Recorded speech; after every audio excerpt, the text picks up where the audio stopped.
ముందుగా తమరికి ధన్యవాదాలు అధ్యక్ష. ఎందుకంటే ఒక యువ శాసనసభ్యురాలు ఇవాళ అనుకోని పరిస్థితుల్లో మన మధ్యన లేని ఈ సందర్భంలో మరి కేవలం ఈ ఒక్కరోజు మొత్తం కూడా సంతాప తీర్మానం మీదే అమ్మాయి గురించి మాట్లాడడానికి అందరికీ అవకాశం ఇచ్చినందుకు ముందుగా తమరికి ధన్యవాదాలు అధ్యక్ష. నిజంగా కూడా కొన్ని సందర్భాలు దిగ్భ్రాంతిని కలిగిస్తాయి అధ్యక్ష. ఇవాళ జ్ఞాని సాయన్న గారు ఇప్పుడే ముఖ్యమంత్రి గారు చెప్పినట్టు ఒక సీనియర్ శాసనసభ్యుడు, 5 సార్లు గెలిచిన మంచి వ్యక్తి, మృదు స్వభావి, ఎప్పుడు ఎక్కడ ఎవరిని కలిసినా ఏ పార్టీలో ఉన్నా ఒక అజాత శత్రువుగా మంచి పేరు తెచ్చుకున్న వ్యక్తి జ్ఞాని సాయన్న గారు అధ్యక్ష. గతంలో పెద్దలు కేసీఆర్ గారి నాయకత్వంలో సాయన్న గారు మేము అందరం కూడా కలిసికట్టుగా నగర అభివృద్ధికి ఎన్నో రకాలుగా కంటోన్మెంట్ కానీ తర్వాత నగరంలోని వివిధ ప్రాంతాలకు సంబంధించి కానీ చాలా కమిట్మెంట్తో పనిచేసిన నాయకుడు సాయన్న గారు అధ్యక్ష.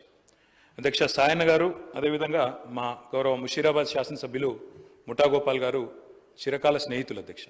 దాదాపు దశాబ్దాల స్నేహం వారిద్దరిది కూడా. మీకు కూడా మంచి స్నేహితులు అధ్యక్ష వారు.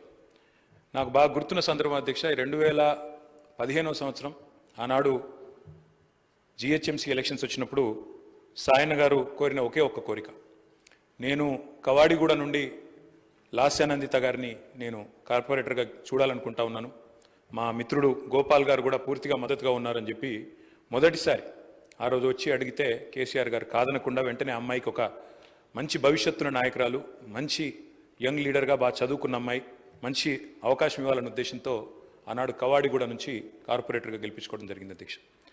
కానీ నిజంగా కొన్ని సందర్భాలు ఎట్లా ఉంటాయి అధ్యక్ష అంటే, ఇప్పుడు సాయన్న గారి కుటుంబాన్ని చూస్తూ ఉంటే విధి నిజంగానే వారి మీద పగబట్టిందేమో అన్నంత తీవ్రంగా ఒకే ఒక్క సంవత్సరంలో మరి అటు సాయన్న గారు దుర్మరణం పాలు కావడం, ఆ తర్వాత అనుకోని మరి మమ్మల్ని అందరినీ కూడా విస్మయపరుస్తూ దిగ్భ్రాంతికి గురి చేస్తూ లాస్యానందిత గారు కూడా ఈ రోడ్ యాక్సిడెంట్లో చనిపోవడం, ఇవన్నీ కూడా అత్యంత ఆవేదన కలిగించే అంశాలు అధ్యక్ష. ఒకటే ఏడాది లోపల అటు తండ్రి ఇటు కూతురు చనిపోవడం అంటే ఆ కుటుంబంలో ఎంత విషాదం ఉంటుందో మనం ఊహించవచ్చు అధ్యక్ష. కానీ చాలా చురుకైన అమ్మాయి అధ్యక్ష. ఆనాడు కార్పొరేటర్గా జిహెచ్ఎంసీలో పనిచేసిన, తదనంతరం సాయన్న గారు కొంత ఆరోగ్యం బాగలేకుండా అధ్యక్ష, బాగా డయాబెటీస్ ఎక్కువై చివరికి లెగ్ యాంపిటేట్ చేయాల్సిన పరిస్థితి వచ్చినప్పుడు కూడా ఒకవైపు నందిత మరొక వైపు నివేదిత, ఇద్దరు అమ్మాయిలు పాపం ఆయనతో ఎల్లవేళలా ఎక్కడికి ఏదైనా మీటింగ్కి వచ్చినా, ఆఫీస్కి పోయినా, మంత్రులను కలిసేదున్నా లేదా అధికారులను కలిసేదున్నా ఇద్దరు అమ్మాయిలు కుడి భుజం ఎడమ భుజం మాదిరిగా ఆయనకి రెండు వైపులా ఉండి తీసుకొని పోయేవాళ్ళు అధ్యక్ష. మా దగ్గర కూడా చాలాసార్లు ముగ్గురు కలిసే వచ్చేది. అట్లాంటి కుటుంబం సాయన్న గారు మరణించిన తర్వాత ఇదే శాసనసభలో అధ్యక్ష ఆనాడు కేసీఆర్ గారు ముఖ్యమంత్రిగా సంతాప తీర్మానం చెప్పడమే కాకుండా ఆ కుటుంబానికి అన్ని రకాలుగా అండగా ఉంటామని చెప్పి హామీ ఇచ్చిన హామీ ప్రకారమే ఆ రోజు మళ్ళీ లాస్యానందిత గారికి 2023లో జరిగిన శాసనసభ ఎన్నికల్లో మరి ఆనాడు పార్టీ నుంచి అవకాశం కూడా ఇవ్వడం జరిగింది అధ్యక్ష. ఇప్పుడే ముఖ్యమంత్రి గారు చెప్పినట్టు కంటోన్మెంట్లో సాయన్న గారు చేసిన సేవ, రాజకీయాలకు అతీతంగా కలిసి ఉండే మంచి వ్యక్తిత్వం, ఎన్నింటి వల్ల నందిత గారికి కూడా తప్పకుండా తండ్రి గారి ఆశీస్సులతో పార్టీ అండతో బ్రహ్మాండమైన మెజారిటీతో అమ్మాయి కూడా గెలిచింది అధ్యక్ష. బాధాకరం ఏమంటే సరిగా గెలిచిన కొద్ది కాలానికే మరి నల్లగొండలో మా పార్టీ సభ ఒకటి జరుగుతూ ఉంటే అక్కడికి నందిత గారు కూడా రావడం జరిగింది. ఆ రోజు కూడా రోడ్ యాక్సిడెంట్ అయింది. తన కారుకి పూర్తి స్థాయిలో ధ్వంసమై అమ్మాయి స్వల్ప గాయాలతో బయటపడ్డా కూడా మరి చాలా ఇబ్బంది పడ్డది అధ్యక్ష. చాలా మనోవేదనకు కూడా గురైంది. తదనంతరం వాళ్ళ ఇంట్లో కూడా ఒక చిన్న యాక్సిడెంట్ అయింది.